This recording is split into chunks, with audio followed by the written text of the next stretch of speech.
See on kurikuulus Streptococcus pyogenes ehk rahvakeeli lihasööja bakter. Nime järgi võiks arvata, et see bakter sööb meie lihaseid. Ei, tegelikult see nii ei ole.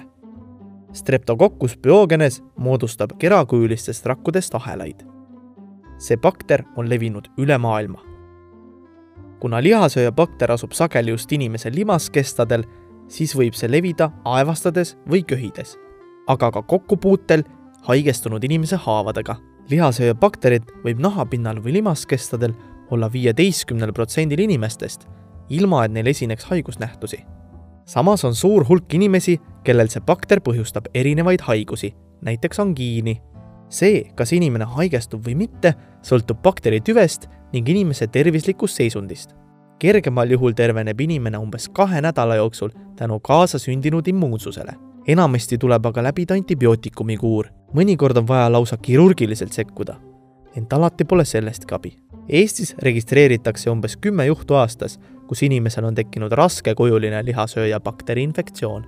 Üks raskemaid haigusi, mida see bakter võib põhjustada, on nekrotiseeruv fastsiit, mis enamasti saab alguse lihtsast nahahaavast. Nekrotiseeruv fastsiit on eluohtlik haigus, mida iseloomustab laiaulatuslik lihaste ja rasvkoe hävimine. Bakter levib väga kiiresti mööda lihast ümbritsevat sidekude ehk fastsiat.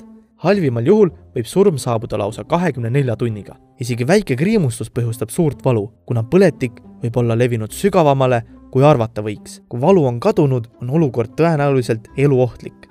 Suremus sellesse haigusesse on kõrge, sest varases staadiumis on haigustekitajat raske tuvastada ja seetõttu keeruline ka õiget ravi määrata. Suurem oht on haigestuda narkomaanidel, alkohoolikutel, diabeetikutel või teistel nõrgenenud immuunsüsteemiga inimestel.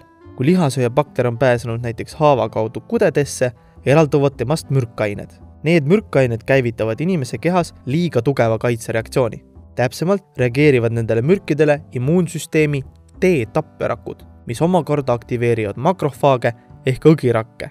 Õgirakkude ülesanne meie kehas on ohtlike ainete ja rakkude lagundamine. Samuti eritavad õgirakud keemiliselt väga aktiivseid aineid, näiteks hapnikuradikaale. Liiga tugeva kaitsereaktsiooni tõttu toodetakse hapnikuradikaale väga suures koguses. See mõjub peale bakterirakkude kahjulikult ka inimese enda kudedele. Sisuliselt inimese immuunsüsteem kahjustab omaenda terveid kudesid.